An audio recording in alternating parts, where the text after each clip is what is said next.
Good afternoon from the KUOW newsroom. This is Seattle Now. I'm Patricia Murphy with a roundup of today's top stories. It's Tuesday, August 12th. My gosh, it is hot outside. An excessive heat warning will remain in effect until 10 o'clock tonight. The National Weather Service says SeaTac is not only 10 plus degrees warmer than normal for mid-August, but today is close to the all-time hottest temperature ever recorded on this date. It's all part of a trend of hotter summers in the Northwest. It will be mercifully cooler tomorrow. Expect temperatures in the upper 70s.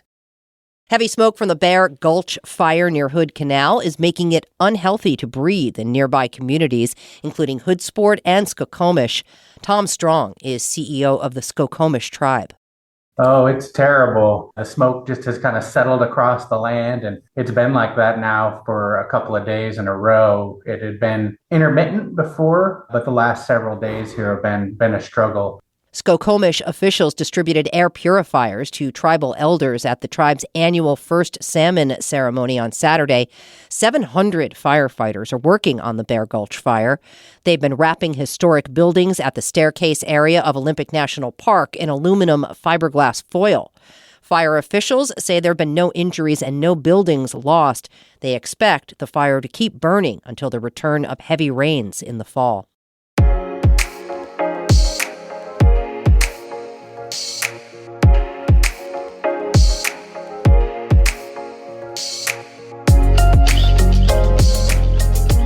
The Seattle City Council's Public Safety Committee approved a plan today to install more surveillance cameras around the city.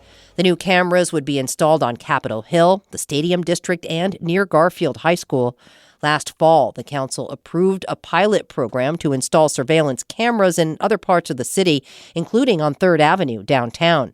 Seattle police say those cameras have led to arrests involving several violent crimes.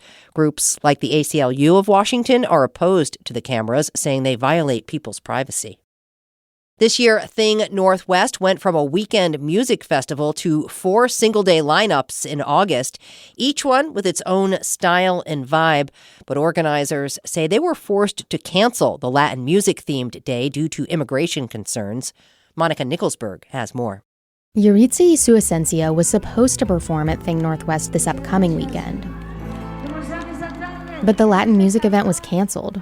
Laura Vilches, the Latin programming director for Thing, said ticket sales weren't doing what we would normally expect to see for some of these artists who have performed sold-out shows at the Paramount, at the Neptune, at other venues in Seattle, over the years.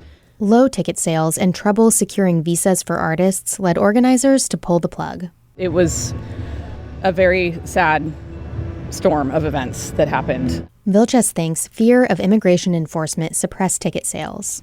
But she was able to rebook some of the artists, like Yuriza. Monica Nicholsberg, KUOW News. Seattle has more than 1,000 unreinforced masonry buildings that could fall down in an earthquake. Many of them offer affordable housing, but the money to strengthen them isn't there. Joshua McNichols has that story. Jamie Lee is with the Seattle Chinatown International District Public Development Authority. She points out a brick building that a big earthquake could damage or destroy. It has a Chinese noodle restaurant and 88 affordable apartment units. They're affordable because the building's in rough shape.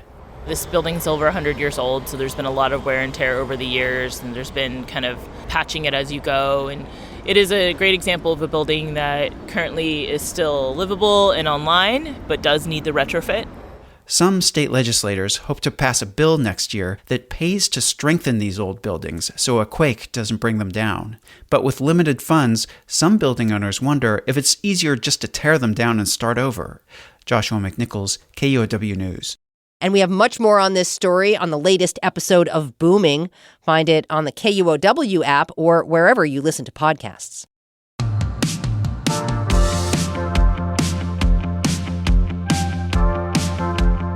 Democratic Congresswoman Marie Gluesenkamp Perez has a new challenger for her seat in Southwest Washington. Republican State Senator John Braun today announced his campaign for Washington's 3rd Congressional District. He's served in the state Senate since 2013 and was named Republican leader of the chamber in 2020. The seat is considered a necessary pickup for Republicans who are looking to expand their slim majority in the U.S. House. Glusenkamp Perez won the seat in 2022 after more than a decade of Republican control. Finally, tonight's looking mostly clear for all you stargazers out there looking to check out the annual Perseids meteor shower.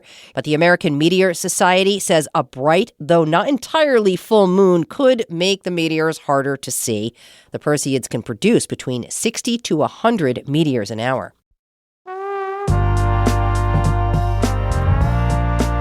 Next time on Seattle Now, Washington State's community and technical colleges are trying to remain affordable and accessible in a time of financial uncertainty.